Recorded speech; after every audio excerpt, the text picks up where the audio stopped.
Reunited. I was born in India, but my heritage is Nepalese. I grew up in a small conservative society. I never expected anything big, like the same rights as boys, or freedom to choose my partner, or to express my desires. But always in my heart, I longed to go where I wouldn't have to worry about people interfering and judging me.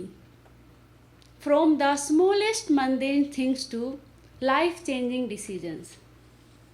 That routine interference that says, speak quietly, don't laugh openly, don't leave the house alone, do this, don't do that. At home, I was the equal of my brothers. My bua, daddy was a liberal person who never discriminated based on gender.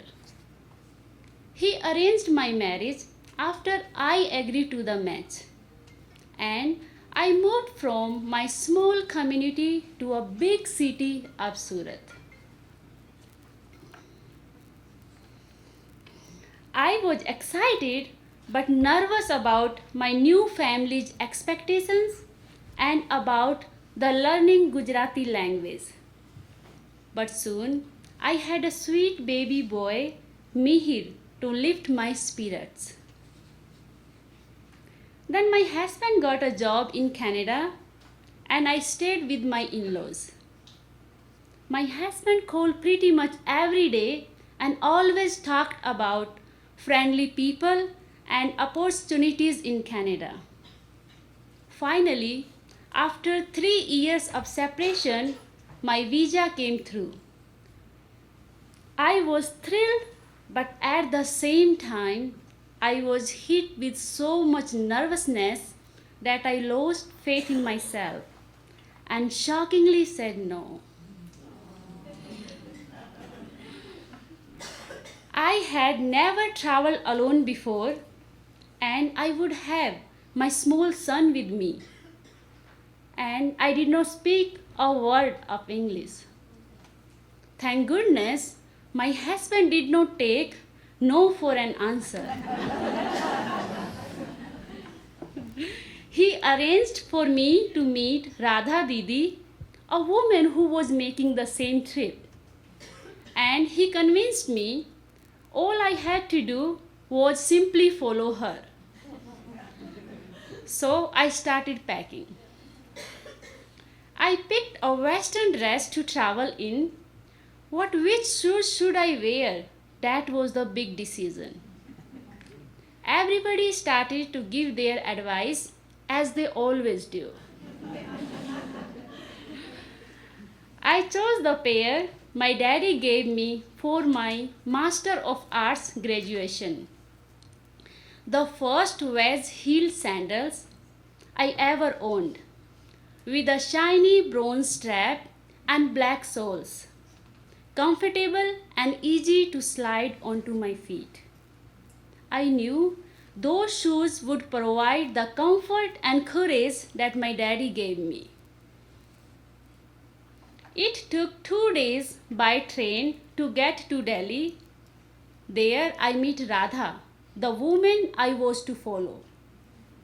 And I breathed a sigh of relief. The flight to London was next morning, and all the time I followed her without questioning. In London, after 4 hours on the tarmac, our flight was cancelled. I had my sleeping son in one hand, carry-on bag in the other, and I couldn't find Radha.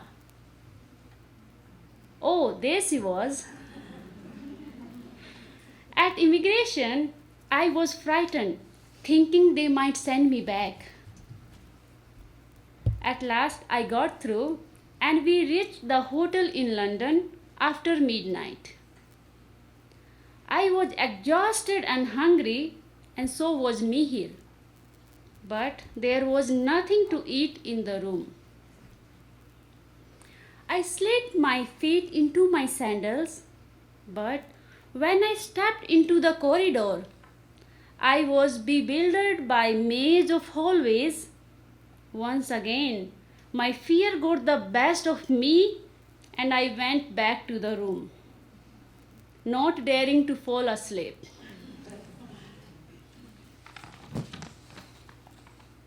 Then I heard a knock on the door.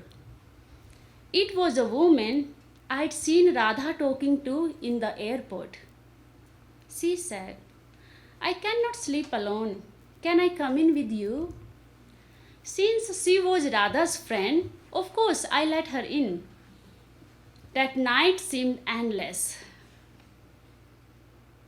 In the morning, Radha Didi came to my room, and when I told her about her friend, she said, What?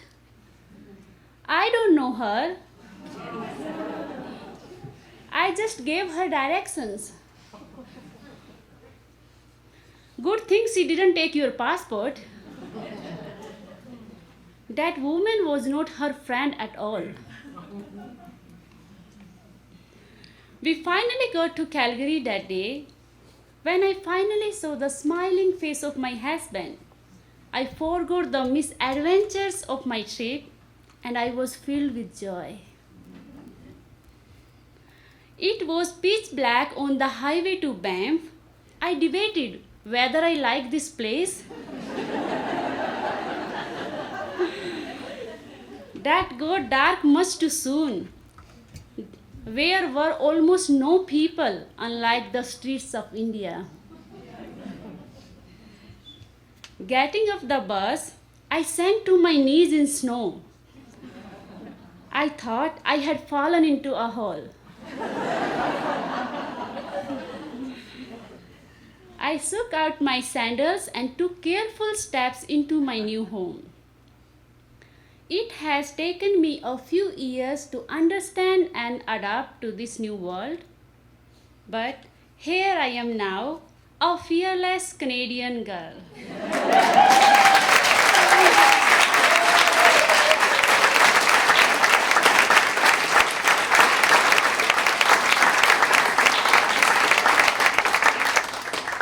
Thank you.